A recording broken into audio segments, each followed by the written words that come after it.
కవిత గారిని నేను రిక్వెస్ట్ చేస్తున్నాము, నాకు పాత పరిచయము ఒక సోదరులాగా. మీకు నిజంగా జనంలో నాయకత్వం గావించాలి అనుకుంటే ఇప్పటికైనా జరిగిన తప్పులు ఒప్పుకుంటూ టిఆర్ఎస్ పార్టీ అకౌంట్లో 1500 కోట్ల రూపాయలు ఉన్నాయి.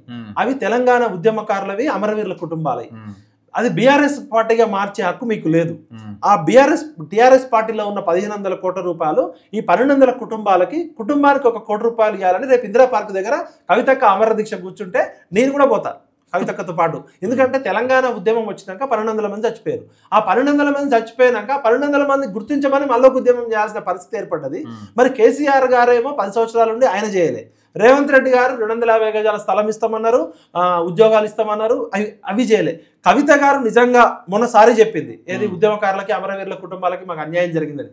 సారీ చెప్పడం ఎంత మంచి పనో ఆ టిఆర్ఎస్ పార్టీ అకౌంట్ లో డబ్బులు కూడా బయటకు తీస్తారు. సారీ కూడా అక్కడ ఉండి చెప్పాల్సి ఉండే, అప్పుడు బయటకు వచ్చిన తర్వాత సారీ ఎప్పుడైంది? సరే ఇప్పటికైనా నేను చెప్తున్నా, కవిత గారు మీ పోరాటము, మీరు ఎన్ని హరీష్ రావు తప్పు చెప్పినా, సంతోష్ రావు అన్నా, కేటీఆర్ తప్పన్నా, మంచి అయినా చెడైనా కేసీఆరే కర్త కర్మక్రియ.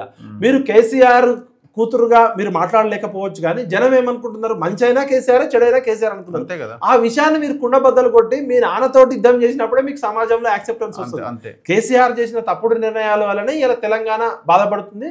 కేసీఆర్ చేసిన మంచి నిర్ణయాల వల్లనే తెలంగాణకు బ్రాండ్ ఇమేజ్ వచ్చింది.